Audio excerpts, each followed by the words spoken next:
प्रणाम बंधुजन। हम जिस तरह से साधन संपन्न हुए हैं, भौतिक ऊंचाई पे पहुँचे हैं, उसी तरह से हम लोग कामनाओं से भी ग्रस्त हो गए हैं।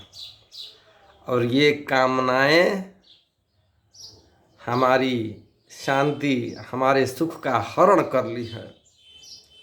आप लोग प्रायः सुनते होइएगा कि फलाना नौजवान ब्रेन हेमरेज, हार्ट अटैक का शिकार हो गया। सड़कों पे आप देखते होइएगा कि कोई नौजवान बाइक भी चला रहा है, ऐसे मोबाइल को भी दाब कर साथ साथ बात भी कर रहा है कहीं पे। मुझे तो नहीं लगता कि कोई ऐसी मंजिल है जहाँ पर पहुँच जाने के बाद व्यक्ति अहोभाव से भर जाता हो। आपको लगता है ऐसा कि ये घर जा रहे हैं कि घाट पे जा रहे हैं? मुझे तो ऐसा लगता है कि ये अश्वरूप न घर के रहेंगे न घाट के रहेंगे। भले भले तेजी से कहीं पे जा रहे हों, हमारी कामनाएं हमें बेचैन कर देती है। हमें कहीं पहुंचने के लिए, कुछ पाने के लिए आतुर कर देती है। संतों और शास्त्रों का मत है कि हम जिस मात्रा में निर्चाह हो जाएंगे, निष्काम हो जाएंगे, उसी तरह से हम लोग शांत भी हो जाएंगे। चाह गई, चिंता मिटी। आप लोग देखेंगे कि परमात्मा को पा लेने से बड़ा कोई फल नहीं ना है। शबरी ने परमात्मा को पा लिया, श्री राम को। वह कहीं नहीं गई। चितवत पंथ रहे हूँ दिन राती, अब प्रभु देखी जुड़ा वहीं छाती। आपको जटायु जी तो कहीं नहीं गए। दरस लगी प्रभु राखे हूँ प्राणा, चलन चहत अब कृपा निधाना।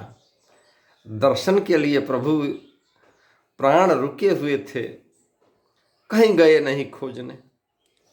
हमारे भूत भावन भगवान, आपने कभी इनको मांगते हुए देखा है? हरदम आप देखिएगा कि ये बैठे हुए हैं, लेकिन सारा का सारा कार्य हो रहा है समय से। सांसारिक निगाह से आप देखेंगे तो आपको लगेगा कि ये अश्वरूप, ये भागते हुए नौजवान पुरुषार्थी हैं, कमासुत हैं। लेकिन अध्यात्म की दृष्टि से देखिएगा, चेतना का चश्मा लगा कर तो पाइएगा कि ये अज्ञानी हैं, माया के पीछे भाग रहे हैं, जिसका कुछ भी प्रतिफल नहीं है, कुछ भी मिलने को नहीं है। तो हम जितनी आवश्यकता है, आवश्यकता तो बहुत ही सीमित है, हमारी इच्छाएं ही अनंत है। देखिए ना, अब आपको इतना चावल मिल जाए तो आप सब खा तो नहीं जाइएगा एक ही दिन में।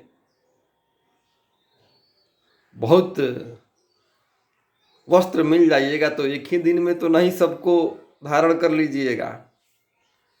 लेकिन बहुत पा लेने की यह जो चाह है, कामना है, यह हमें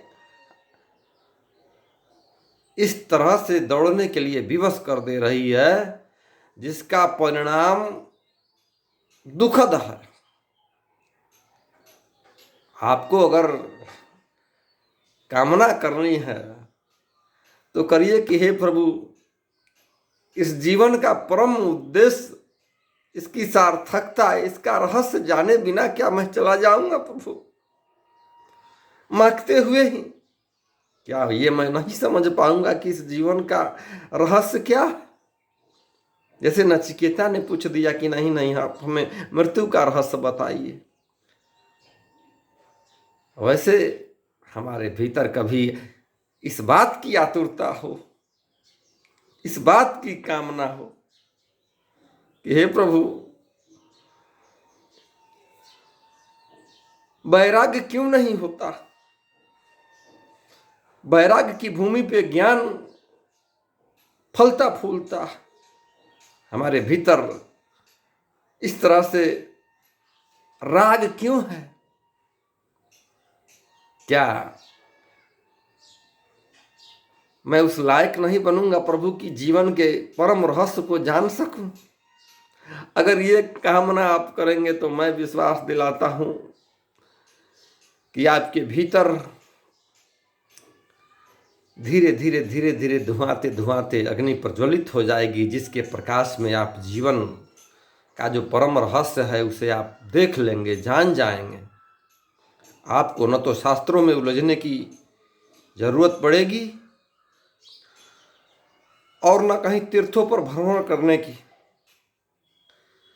आप भगवान के लिए इस तरह से न माकें, इस तरह से न दौड़ें, नहीं तो घोड़े शर्मा जाएंगे। मानव है तो मानव की भांति एकदम परमहंस की भांति रहें, चलें। आनंद तो मिला ही हुआ है। आप जबरदस्ती उस शैली को ओढ़ ली है जिसके चलते आनंद आपके भीतर जो है छुप गया है, गौण हो गया है। रस तो बरस ही रहा है। आप शुभ कामना करें, आप माँ के नहीं तो जीवन की जो परम सार्थकता है उसे आप पालेंगे। और इस सत्य को जानकर आप सत्य संग जो हैं हमारे प्रभु श्री राम, उनका सानिध्य आप पा लेंगे।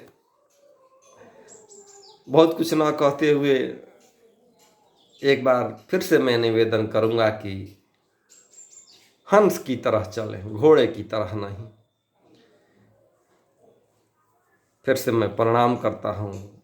आप मुझे आशीर्वाद दें।